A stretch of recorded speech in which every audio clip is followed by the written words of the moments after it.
पहलगाम में कल शाम 6 बजे से लेकर रात के 9:30 बजे तक मूसलाधार बारिश हुई है, जिसके बाद रात 8 बजे से 9 बजे के बीच ये फ्लैश फ्लड आया।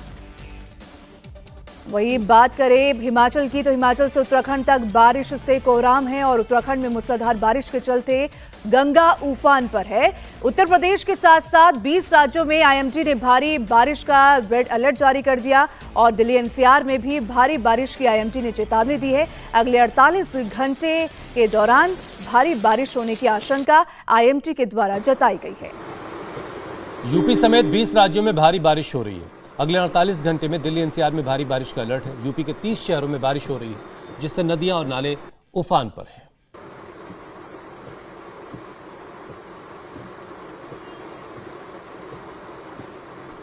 वियतनाम के फूक वोक द्वीप के पास हुए नाव हादसे में 15 भारतीय टूरिस्ट की मौत हो गई है। इंडियन एम्बेसी ने सभी 15 मृतकों की लिस्ट जारी की है और हादसे में मृतकों में तमिलनाडु के 10, आंध्र प्रदेश के 3 और केरलम के 2 लोग शामिल हैं। फूक वोक द्वीप के पास नाव हादसे के वक्त नाव में कुल 36 लोग सवार थे।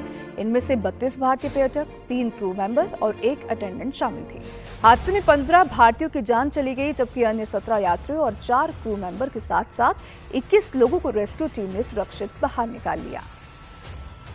समंदर की लहरों के बीच बहुत सारे लोग फंस गए थे। सर्च ऑपरेशन हुआ, लेकिन इस बीच 15 लोगों की मौत की खबर आई। 21 लोगों को बचाया गया जो समंदर में उस वक्त डूब रहे थे।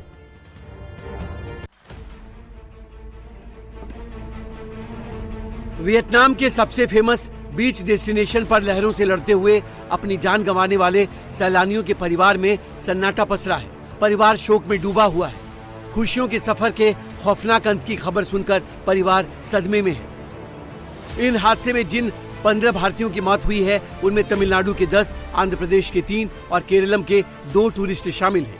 हादसे में तमिलनाडु के जिन 10 टूरिस्ट की मौत हुई है, उनमें एक तिरुचिरापल्ली के अलगू राजा भी थे। अब उनके घर पर परिजनों का रो रो कर बुरा हाल है।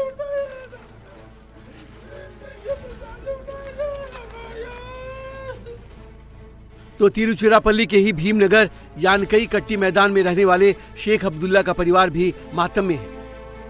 हादसे में आंध्र प्रदेश के जिन 3 सैलानियों को समंदर की लहरों ने डुबो दिया, उनमें कडप्पा के मोबाइल डिस्ट्रीब्यूटर श्रीधर मुदियम भी शामिल हैं।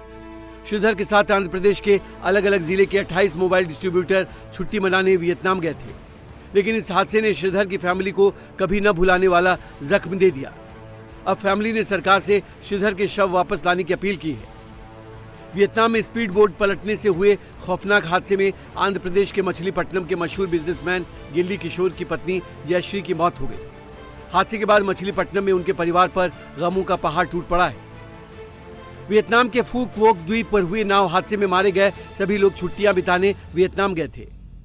जानकारी के मुताबिक एक मोबाइल कंपनी ने अपने डिस्ट्रीब्यूटर के लिए वियतनाम टूर का आयोजन किया था और इसके लिए 250 मोबाइल डिस्ट्रीब्यूटर्स की टीम वियतनाम गई थी, जिसमें तमिलनाडु से 170, आंध्र प्रदेश से 35 और तेलंगाना से 45 लोग शामिल थे। लेकिन ये अपनी खुशियों के सफर के दौरान तूफानी लहरों की चपेट में आ गए। तेज लहरों ने देखते ही देखते स्पीड बोट को अपनी आगोश में ले लिया। जो बोट लहर में पलटी, उसमें भारतीय टूरिस्ट सवार थे। समंदर की तेज लहरों के बीच पानी में गिरे लोगों को बचाने के लिए रेस्क्यू ऑपरेशन चलाया गया। जो बोट हादसे का शिकार हुआ, उसमें आसपास कई और बोट भी मौजूद थे। इसमें सवार लोगों ने अपने पड़ोस की बोट पलटने के बाद उसमें सवार लोगों को बचाने के लिए समंदर में लाइफ जैकेट फेंकने लगे। शनिवार को दोपहर करीब 1 बजे वियतनाम के बीच डेस्टिनेशन फूक वोक में हुए इस हादसे में तमिलनाडु के जिन 10 सैलानियों को समंदर की लहरों ने अपना शिकार बना लिया, उनमें सेंथिल कुमार जयवेल, मुरुगा प्रभु अरुमुगम, श्रीधर सुंदरराजन, शेख अब्दुल्ला अब्दुल मजीद, बालाजी नटेसन, विनय कुमार चिथापुरम भास्कर, रविशंकर सुमुगरन, संतोष कुमार शांतिलाल जैन, बापू कुप्पुस्वामी, आलागुराजन शिवस्वामी शामिल हैं। तो वहीं हादसे में मारे गए आंध्र प्रदेश के 3 टूरिस्टों में से नल्लाकपेटा आदिशेषैया, श्रीधर मुदियम, जय लक्ष्मी गोल्ली और केरल के टूरिस्ट अविकोट चेरियन थॉमस लेवेनी थॉमस का नाम शामिल है। वियतनाम नाम हादसे में जो वीडियो सामने आए हैं, उनमें लहरें उठती दिख रही हैं। बताया जा रहा है कि टूरिस्ट लाइफ जैकेट नहीं पहने हुए थे। नाव जब पलटी तो टूरिस्ट नाव के नीचे फंस गए, जिन्हें निकालने में रेस्क्यू टीम को कड़ी मशक्कत करनी पड़ी। लहरों के बीच से बाहर निकाले गए लोगों की जिंदगी बचाने के लिए उन्हें अलग अलग जगहों पर CPR दिया गया। और फिर उन्हें तुरंत हॉस्पिटल में भर्ती कराया गया। वियतनाम में हुए नाव हादसे पर राष्ट्रपति द्रौपदी मुर्मू और पीएम मोदी ने दुख जताया है। पीएम मोदी ने पोस्ट पर लिखा, वियतनाम के फू क्वोक के पास भारतीय नागरिकों के साथ हुए नाव हादसे की दुखद खबर सुनकर बहुत दुख हुआ। जिन परिवारों ने अपने प्रियजनों को खोया है, उनके प्रति मेरी गहरी संवेदनाएं हैं। घायल बचे लोगों के जल्द ठीक होने की मैं प्रार्थना करता हूं।